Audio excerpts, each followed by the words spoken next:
Hey everyone, welcome back to the channel. Today we are going to be doing a teardown, and we are going to be tearing down this starter next to us, and we're going to see what's inside. Now before we go ahead and begin, if you haven't subscribed to the channel, hit the subscribe button down below.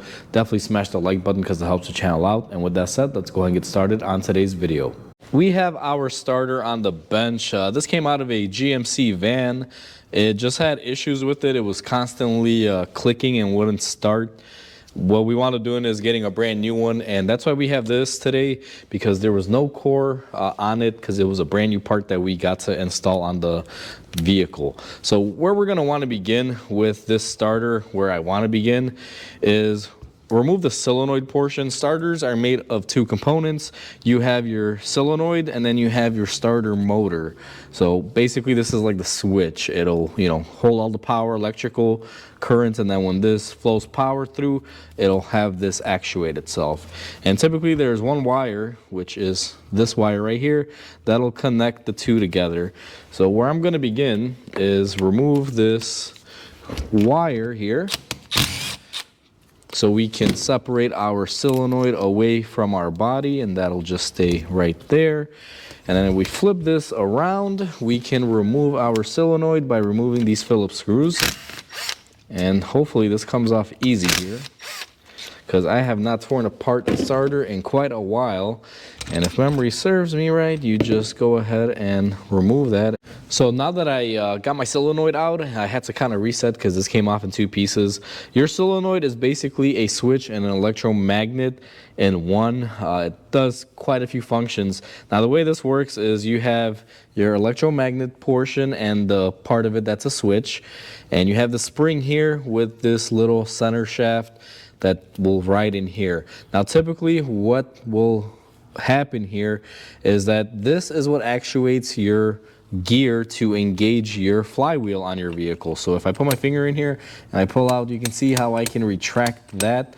Well, the way this works is when you turn your key on and you go to crank, what the solenoid is doing is not only flowing power to the motor to spin this gear, but it'll have a action where the first thing it does, it pulls this out.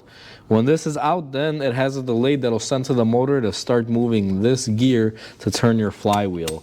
And it's all controlled by this guy right here. Now I'm actually very shocked because this is made out of plastic. If this were to break, it basically would, cause the starter not to engage. And the way this works, think of like two fingers, and this kind of goes in there and it kind of pulls in and out. As a matter of fact, let me get the camera set up here. You can see those two little fingers. Well, we also have this that'll fit in between there, and what happens is this will go in and out just like so, and it'll cause the gear to engage. So if you guys want to see that with this, let me see if the camera is within frame there. You can see I'm actuating it. It's standard design, but not a fan of this plastic, because guess what?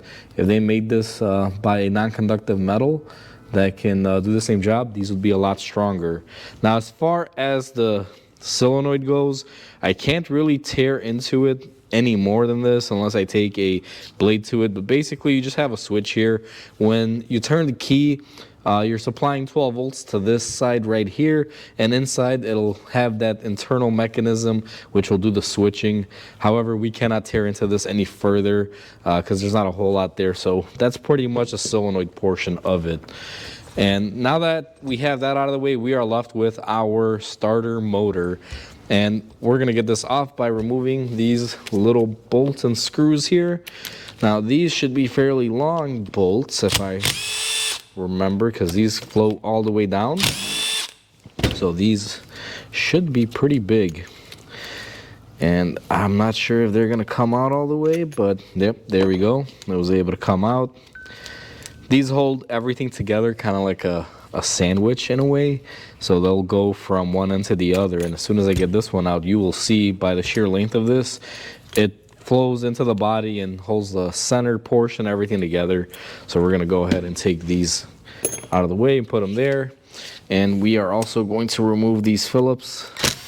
These, I believe, just hold this cover into place, if I'm not mistaken. Again, I haven't done this in quite a long time. We don't really rebuild stuff anymore, which is sad, but also, I guess you can say kind of convenient. So we have our cover off, and right then and there we can see we have some what seems to be dirt in here. It could be material packed in from the brushes, which are right there. So I believe, and I may need to get a pry bar here, but this should come off, and this should come off fairly easy. I know it's gonna spring the brushes at me. So basically you have your brushes that go right here, and you have other brushes that are right here, and basically I believe they call this a commutator, if I'm not mistaken. And again, I'm not an electrical whiz, but I believe that's what it's called. Now this is our supply wire where the 12 volts comes in, goes through these brushes, which in turn will go to all of this and excite this motor and turn it on. And I believe these brushes to be in good shape. I mean, they are worn down, but they're not that bad. If any one of you used to rebuild these, tell me, what do you think of that? Are they worn down? And also these here as well. Let's poke these out. So I don't know if anyone that's watching this has rebuilt these. Tell me if those brushes are good or bad. They look like they're worn down to me, and judging by how much brush material we have in here, that seems to be the case. Now let's see if we can get this motor out of here. Now this is our center motor. You can see nothing real crazy, just a basic motor.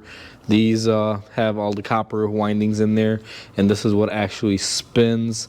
This portion of it will make contact with the shaft that's still in here that we'll see in a second, and it'll basically turn the drive to get your flywheel to, you know, move and start the vehicle.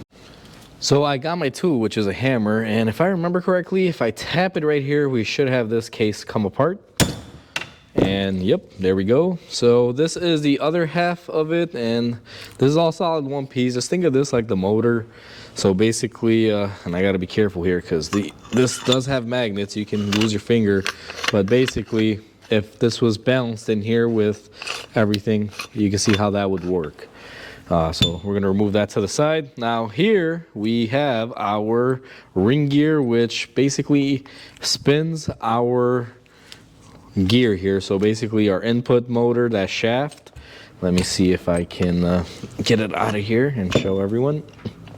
Basically this all goes like this, to where this will spin, and you can see the gear reduction here. And let me try to get in frame as I spin this, and I'm not sure if anyone is seeing that on camera. Yeah, you can see it moving. Basically you're spinning this, and in turn you're moving this assembly, which in turn will spin that drive right there. And I'm doing a horrible job at holding the camera on this. So now we get this out of the way. I'm gonna need my little screwdriver. And here's the thing, this gear set is plastic, which another great thing of engineering, if you want to call it that, which I certainly don't, but yeah, that's engineering for you. Engineering 101. Make crap out of plastic. Now I just removed that little plug that went somewhere, and I don't know where, but I'm sure I'll find it later. Then we're gonna go ahead and pull out our whole gear contraption here. And now that we have this out, you guys can see the little mechanism that pulls it in and out. This is kind of like a throwout bearing for a manual transmission to engage and disengage your clutch. And this whole shaft, if I can go that far, if we remove our fork, and let's get these little gears out of here. Now it's funny, these gears, they're not plastic. They're actually like powdered metal gears, but the ring gear itself, or the casing, is made of plastic. That's a novel use of it. And I don't know how to take this apart any further here without driving pins out, but in there, I don't know if everyone can see it, this all moves on a spiral gear, moving in and out. There's a spiral cut in here that allows the assembly to glide in and out of there, and then we should also have a bearing right here that'll help freewheel it. So this gear only will engage in one way. Typically, if you double crank your starter and you get that noise, it's because you're basically hitting this gear against your flywheel. And as far as taking this any further down, doesn't look like I'm gonna be able to because there's a pin in there. But overall, it's a cheap design. I mean, this is how starters are always built, but modern starters have these little plastic components here like this thing, and this is what winds up fighting you and breaking on you. Now if I had to guess, because this starter, the issue that it came in for was that sometimes it would just click and you'd have to sit there and really hit the key a couple times. I wonder, because you see all this dust material that's on my bench, if that brush material got in here and was just kind of jamming this up so it really wouldn't do anything. That's what I'm assuming, because if we look in here, I mean, this should have some grease in it, and I mean, we barely have anything on there. It's more, you know, like clutch material, which what came out of the brushes. So I think that was our failure point on this. Maybe this whole assembly was just jamming up, and that's why this thing was just clicking, going and doing nothing. So all in all, that's pretty much it. That is what is inside of a starter assembly. This is how starters have usually been built. It's just that, you know, newer parts introduce plastics like this can easily break. This little fork, I'm sure this is a plastic made just for this application, and I'm sure it's tough, but I mean, come on, if they made these components out of metal, I'm sure we would get a little bit more longevity out of our parts instead of replacing starters at, you know, 60, 70, 80,000 miles. I think this one had around 75,000 miles on it before it went. So, you know, what can you do? But either way, that's what's inside a starter. Hopefully you guys enjoyed this video. Like always, comment, like, and subscribe, because it definitely helps the channel grow. I hope everyone has a wonderful day, and I'll catch you on the next video.